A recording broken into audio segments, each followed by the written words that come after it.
Good afternoon. This is John Hesse, Cahokia Presbyterian Church. We're reading from Of Moose and Men by Tori Martin and Doug Peterson. And we're reading the chapter entitled Driving Me Crazier. The day I had to be towed 3 times was terrible, but it didn't hold a candle to one memorable Sunday.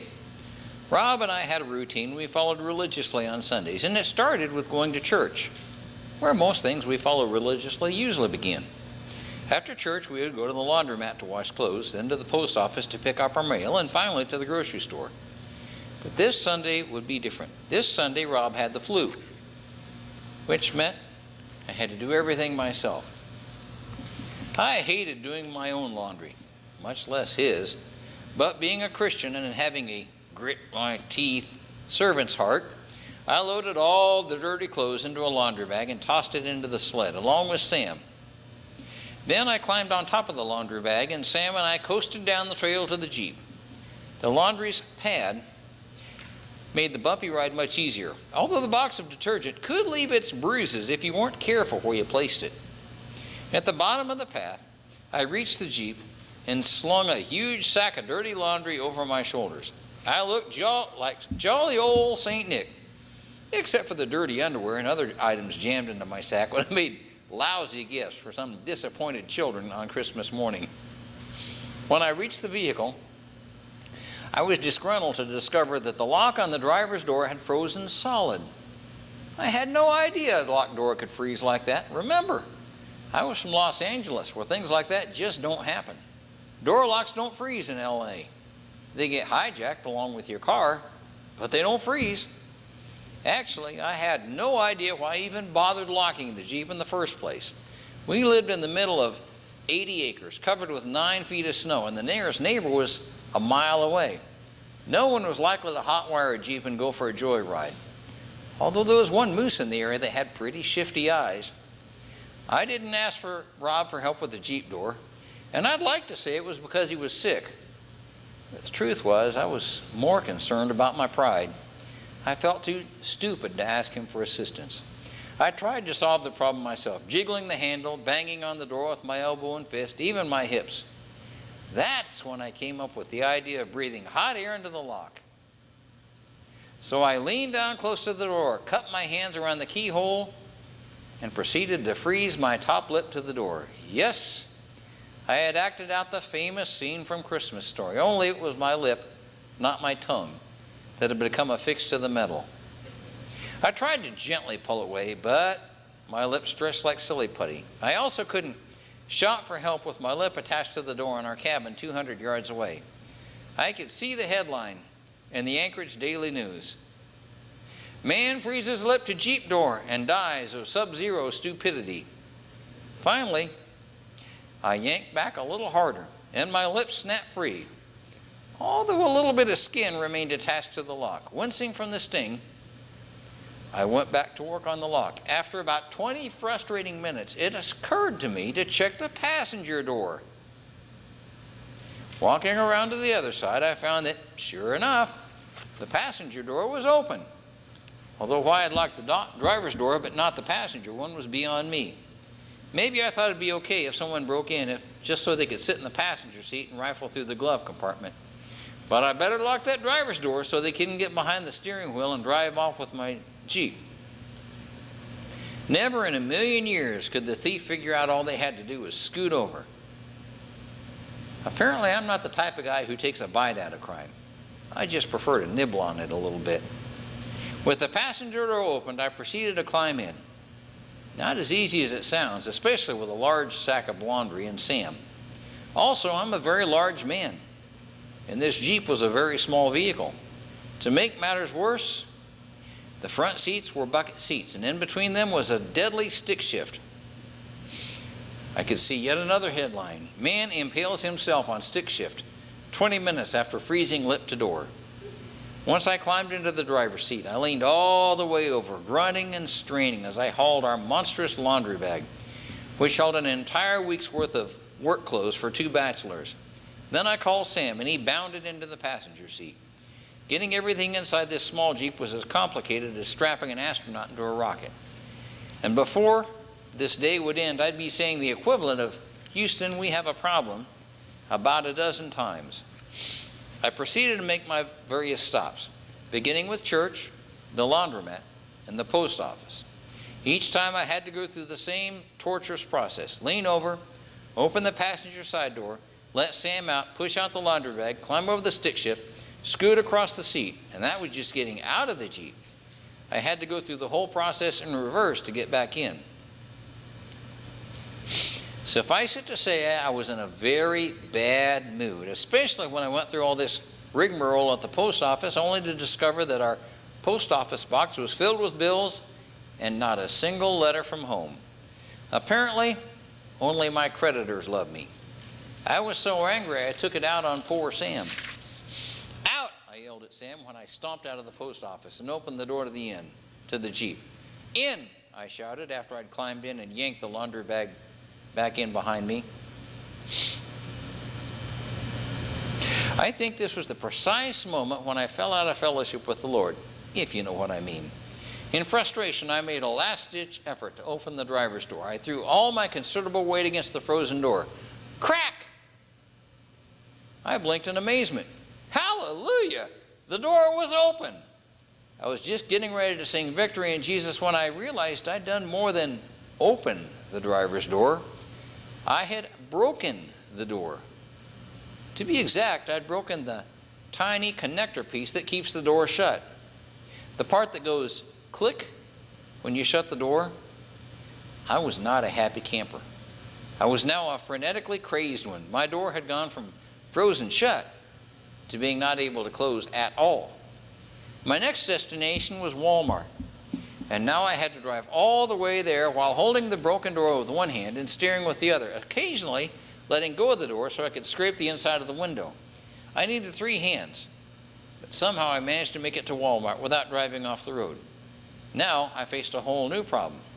Because the driver's side door didn't shut, there was nothing to stop Sam from nudging open the free-swinging door and jumping out while I did my shopping. So I hauled my laundry bag out of the Jeep and jammed the bag against the outside of the door to keep it closed. But that raised another problem. What if someone came walking along and spotted my bag of freshly washed laundry just sitting in the parking lot and decided to make off with all of our clothes? As a crime deterrent, I carefully reached into the laundry bag and grabbed all my neatly folded, supersized 3XL underwear and placed them directly on top of the bag. If this didn't discourage a would-be criminal from stealing our laundry, nothing would. After finishing my shopping, I was just getting ready to leave Walmart, still frustrated with a door that wouldn't close, when I was struck with a brilliant idea. I remembered I still had a tow strap in the back seat, the one Rob had given to me after he had to tow me out of the snow 3 times in one day. I realized I wouldn't have to keep holding the broken door with my hand while driving if I used the tow strap to tie the door to the steering wheel. Basking in my brilliance, I tied one end of the tow strap to the door and the other end to the steering wheel. Then I attempted to back up and discovered because the strap had no slack, I couldn't turn the steering wheel. Panicking, I tried to yank the steering wheel to the right and to the left, but it wouldn't budge. I was fixed in place by the stupid tow strap. Note that I'm calling the strap stupid, but not the person who towed it. I tried to brake, but the wheels hit a patch of ice. The Jeep began to slide, and I was unable to stop until I stopped in a lamppost. After untying my strap from the steering wheel, I got out to inspect the damage and saw that I'd put a nice V-shaped dent in the Jeep. My idea had not even been smart, let alone brilliant. I felt like kicking the vehicle, but the way this day was going, if I tried something like that, the Jeep would probably fall completely to pieces. I climbed back inside, mind racing. There had to be something I could do to keep the door closed before I took off from my final stop, grocery store. If I couldn't tie the tow strap to my steering wheel, perhaps I could tie it to my waist. Yes, that's right. One end would be tied to the Jeep door and the other would be tied to my waist. Once I had the strap secured around my waist, I took off for the Carr's grocery store to pick up 2 essentials I couldn't find at Walmart: amazing whole bean coffee, and Moose Tracks ice cream. Those two things would keep me going for an entire week. Incredibly, Alaskans' consumption of ice cream is the highest in the country per capita, and I did my part to keep them at the top of the ratings. Alaskans seem to assume that if it's freezing outside, they might as well freeze their insides too. It was a little tricky with a strap tied around my waist because I had to lean to the left so the strap would remain tight and keep the door shut. If I sat up straight, the strap would go slack and the door would pop open. But to my utter amazement, it worked, and I managed to make it to the grocery store even though it appeared I was leaning over and talking into Sam's ear the entire trip. It wasn't until I was getting out of the Jeep at the grocery store that trouble struck again. I opened my door and began to step out of the Jeep, intending to untie the strap from around my waist. Talking to myself, I just happened to use the word okay. Saying the word okay was not okay. That was our release word for Sam. We had trained him well. He would obediently sit for us until we released him with the word okay. As soon as he heard me speak that word, he bolted. Sam decided he'd had enough of being cooped up in this tiny Jeep on a crazy day. So he shot from the passenger seat, bounded over me, out the driver's door, and into the busy parking lot. I went nuts, terrified that Sam would get hit by a car in the parking lot. So I reacted on pure instinct. That's my only excuse for what happened next. I took a couple of steps, intending to pursue Sam and rescue him. There was just one tiny little problem. I still had one end of the tow strap around my waist and the other end tied to the door. Everything seemed to be happening in slow motion as I felt the yank of the strap, slid on the ice, and fell backward on the ground. At the same time, the strap pulled on the door, causing it to slam directly in my face as I tried to sit up. Wham! I was living in a cartoon. Sam came back on his own, concerned for his master. But he felt completely useless because he didn't know how to apply a Band-Aid, untie a strap, or call 911. All I was thinking is, where's Lassie when you need her? Fortunately, a woman had witnessed the entire incident, and she approached and offered her assistance. I sat on the wet ground, stunned and bleeding profusely from a cut in my forehead. The woman's eyes went from me to the strap on the door, back to me and the strap, and finally to my forehead. Ooh, I think you're going to need stitches, she said. Actually, I don't think so. The strap around my waist is working quite nicely as a tourniquet, thanks. The woman didn't laugh. I was only partially joking about the strap becoming a tourniquet. When it yanked me off my feet, the knot around my waist had become so incredibly tight that neither one of us could get it undone. So the poor woman had to go to the grocery store and find a checkout clerk with a box knife to come outside and cut me free from my door. I can only imagine how that conversation went. Excuse me, there's a man in the parking lot who has tied himself to his Jeep door and is bleeding badly. I sort of think it's some kind of horrible suicide attempt gone wrong. It took a while for the guy to slice through the heavy-duty tow strap with a box knife. As he cut away, no one said a thing. Not one word. I just stood there, holding a rag to my head to stop the bleeding and feeling like a fool. Meanwhile, the woman didn't leave. She just silently watched the employee cut the strap, probably thinking to herself, I'm going to stand here until this thing is done because this is going to be the best story the Bridge Club has ever heard. Finally, I was free. So to lighten the mood, I quipped, that'll teach me to miss a therapy appointment. Yeah, you really need to keep every one of those appointments, the woman said in a serious tone as she wandered away. After the bleeding was under control, I decided I might as well do my grocery shopping. But I noticed as I pushed my cart around the store, I kept attracting stares from everybody. Fat people are used to getting stares, especially in places where there's food, such as restaurants or grocery stores.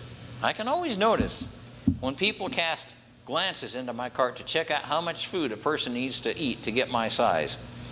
In the cereal aisle, one person just wouldn't stop staring at me.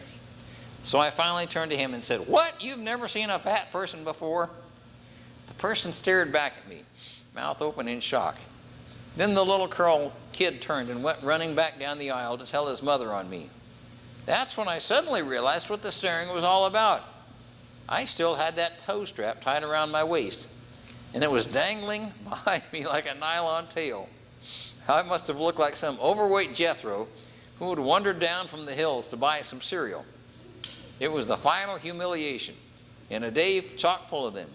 When I finally got home, I was too embarrassed to tell Rob what had happened. So I planned on keeping the story to myself. But as soon as I walked in, Rob took one look at me and asked, "What happened to your head?" "Nothing." That's all I said. It was time to change the subject, but Rob asked again. Only this time he used my name, so I knew he was serious. "Tori, what happened to your head?" I just shrugged. "I bumped it." Rob wasn't satisfied with my answer, so he did the thing I hate. He talked to me and spoke his words slowly and clearly. He even mimed his words with hand motion, as if I was too stupid to understand English. "Tori, what happened to your head?" Everybody knows that when people talk down to you, the best way to put them in their place is to raise your voice a little and talk down to them. That way they get the message that they're the stupid one, not you. So I added my own mime actions for good measure. "Rob, the Jeep door was frozen." Rob studied me for a second before responding. "So you tried to headbutt it open?" That comment really lit my fire. I immediately launched into the story, recounting every gory detail, freezing my lip to the door, breaking the door, denting the Jeep, tying the strap around my waist, the scene in the parking lot, the employee with the box cutter, the embarrassment in the store.